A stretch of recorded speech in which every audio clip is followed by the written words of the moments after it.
this video, we're going to take a look at one example of finding domain. Now, to be able to find the domain of a rational function that also has a square root in the denominator, you kind of have to remember two main rules for just finding domain in general. Okay, first rule is we can't divide by 0. All right, 1 over x, that means x cannot be 0.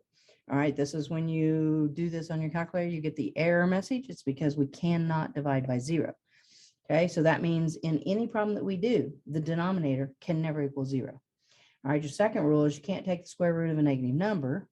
All right, if you do, you get into those imaginary numbers, and we're working in all reals here. So if I had the square root of x, all right, to ensure or find that domain, I would have to say, okay, whatever is underneath the radical has to be greater than or equal to 0, because we can't take square root of 0. Square root of 0 is 0, and that's fine. It's still not a negative number. Now, what we have to do here, though, is kind of apply both of these rules. All right, now, if we work on the inside out here, we're going to take a look at just the square root part. Okay, so under normal circumstances, all right, let's do for step 1 here. We would say, okay, anything underneath that radical has to be greater than or equal to 0. So that's what we would do initially. We would say x minus 4 is greater than or equal to 0. All right, go ahead, algebraically solve this, add 4 to both sides. So x would have to be greater than or equal to 4. Okay, now stop and think about this though. If it's the equal to 4, if I plug a 4 in, 4 minus 4 is 0. Square root of 0 is 0, which would mean I'm dividing by 0, and that's the second rule I can't apply.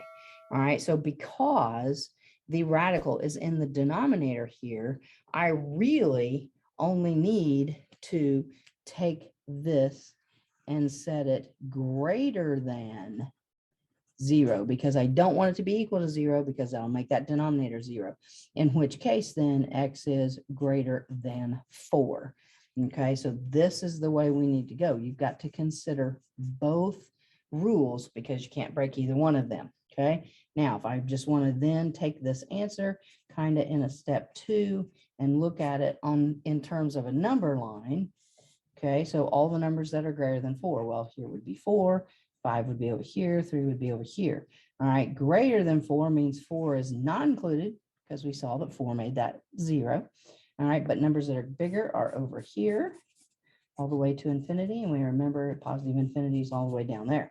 So now we really like interval notation for most domains.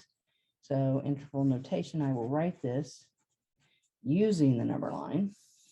All right, curvy bracket on 4, because we do not want to include 4, and then all the numbers up to positive infinity with another curvy bracket. So then there is the domain of this function. So whenever you are finding the domain, you got two main rules here that we always have to abide by. And if it's a straight rational function, pretty simple. If it's a straight radical, pretty simple. But once you start combining these, then you've got to think about both rules. Definitely thanks for watching. If the videos are helping, please share with your friends so they can benefit too. And don't forget to subscribe to the channel. Thanks.